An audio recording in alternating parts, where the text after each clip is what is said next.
सलमान खान का controversial reality show big boss 16 लगातार सुर्खियों में छाया हुआ है।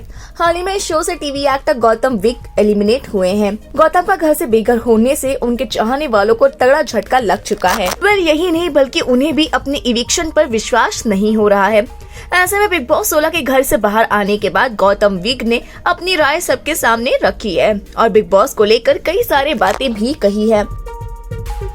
हाल ही में एक इंटरव्यू के दौरान बिग बॉस से बाहर आते ही गौतम विक ने अपने एविक्शन पर कहा कि मैं हैरान हूँ और ये मानने में थोड़ा वक्त लगा कि मैं घर से बाहर हो गया हूँ। मुझे अभी भी बिग बॉस के सपने आ रहे हैं। प्रियंका नॉमिनेशन टास्क में मेरे साथ खेल गई। वो खुद को और अंकित को बचाना चाहती थी और ये भी जायज ही है। अगर वो ये सब मुझे बता कर करती तो शायद कम ही तकलीफ होती मुझे। मैंने प्रियंका को प्रार्थना करने के लिए भी कहा था कि मैं इविक्शन से ना बचूं, वरना मैं घर के अंदर उसका रहना मुश्किल कर दूंगा। इविक्शन के दिन हर कोई बिग बॉस 16 के घर से शालीन भनोट के जाने की उम्मीद कर रहा था। उन्होंने MC स्टैन और खुद के बीच हुए झगड़े के बाद अनाउंस ही कर दिया था। हम सब इसी को लेकर तैयार थे और शालीन ने अपना बैग भी पैक कर लिया था। ये बात उसके अहंकार और स्वाभिमान पर आ गया था। लेकिन जब उन्होंने अपने फैसले को वापस किया तो सभी ने ऐसा ही सोचा कि सौंदर्य बाहर हो सकती है, क्योंकि वो खुद बिग बॉस के घर से बाहर जाना चाहती थी। वो ठीक नहीं थी और बहुत ही ज्यादा स्ट्रेस से जूझ रही थी। मेरा तो किसी ने सोचा भी नहीं था कि मैं बिग बॉस के घर से बाहर हो जाऊंगा।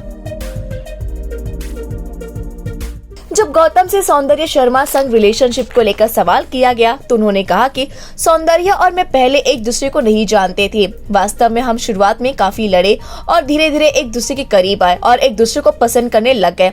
लेकिन हमारे रिश्ते को इतना अहम बना दिया गया कि हफ्तों तक ये हॉट टॉपिक बना रहा। ये इतना अहम हो गया कि ये मेरे खेल पर भी भारी पड़ने लग गया। मैं पूरे शो में केवल सौंदर्य संग अपने रिश्ते को सही ठहरा रहा था और इसी दौरान मैंने जो कुछ भी किया उसे दरकिनार कर दिया गया। ये क्लियर नहीं है कि मैं सौंदर्य के साथ ज्यादा समय बिताऊंगा, क्योंकि हम एक दूसरे को पसंद करते हैं। इस वजह से दूसरों को लगा कि मैं उन्हें टाइम नहीं दे सकता। मैं खेल को समझ गया था मगर दूसरी चीज पर ज्यादा फोकस हो गया। मुझे बात साबित करने के लिए काफी दबाव डाला गया कि सौंदर्य के लिए मेरे मन में मेरा प्यार फेक नहीं था।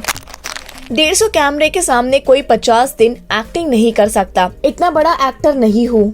हाँ, लेकिन इसने मेरे खेल को काफी प्रभावित किया, क्योंकि सौंदर्य सहित सभी ने मुझ पर हर समय खुद को सही ठहराने के लिए काफी दबाव डाला था। अगर घर में सौंदर्य का किसी से झगड़ा होता था तो मैं उससे बात करता था तो वो नाराज हो जाती थी। मैंने उस सब से दूर होने की पूरी कोशिश की। मुझे लगता है कि अंकित गुप्ता, सुम्बुल तौकीर और MC स्टैन बिग बॉस के घर से बेघर होने के ज्यादा हकदार थे। वहीं टीना दत्ता ने भी शो में कुछ खास नहीं किया। तो दोस्तों, इसको लेकर क्या है आपकी राय? बिग बॉस 16 को लेकर आप क्या कहेंगे? गौतम विक के एविक्शन पर आप क्या कहेंगे? साथ ही साथ उनके इन बयान पर क्या कहेंगे? कमेंट सेक्शन में बताना बिल्कुल भी ना भूले और हमारे चैनल को जरूर सब्सक्राइब करें।